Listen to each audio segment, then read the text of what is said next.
Praise lord. దేవుని నామాన్ని మహింకలు గాక. మరొకసారి కలుసుకునే భాగ్యాన్ని దేవాదేవుడు మనకు అందించినందుకు దేవునికి వందనాలు చెల్లిస్తూ వాక్య భావనకు వద్దాం. ఈ దినం ముందు అనేక మంది క్రైస్తవులు కూడా ఏం చేస్తుంటారంటే అన్యుల పండుగను జరుపుకుంటూ ఉంటారు. అనేక మంది కూడా ఈ పండుగ జరుపుకుంటూ ఎలాగైతే వాళ్ళైతే క్రాకర్స్ కాలుస్తున్నారో అలాగే క్రైస్తవులు కూడా చేస్తూ ఉంటారు. మనం ఈ పండుగను జరుపుకోకూడదా, మనం టపాసులు పేల్చకూడదా అన్న ఒక ప్రశ్నకు సమాధానం ఏమిటంటే, ఫర్ ఎగ్జాంపుల్ నేను ఒక స్కూల్లో చదువుతున్నాను, లేకపోతే నేను కాలేజీలో చదువుతున్నాను. ఆ కాలేజీలో ఏమైతే రూల్స్ పెడతారో అది నేను పాటించాలి. వాళ్ళు ఏమైతే చెప్తారో నేను వినాలి.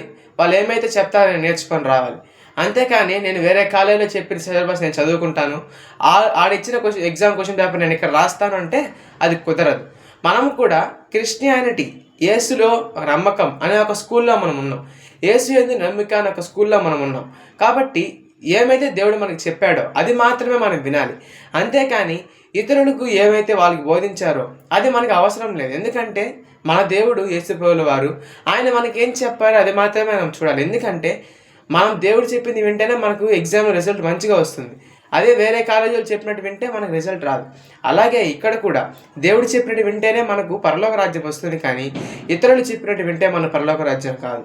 కాబట్టి ప్రతి ఒక్కరూ కూడా క్షేమంగా ఉంటూ వాళ్ళ పండుగను జరుపుకొనకుండా, అలాగా టపాసులు ఇలాంటివి పేల్చకుండా క్షేమంగా ఉందాం. ఈ వాక్యం దేవుడు దీవించి ఆశీర్వదించును గాక. ఆమేన్.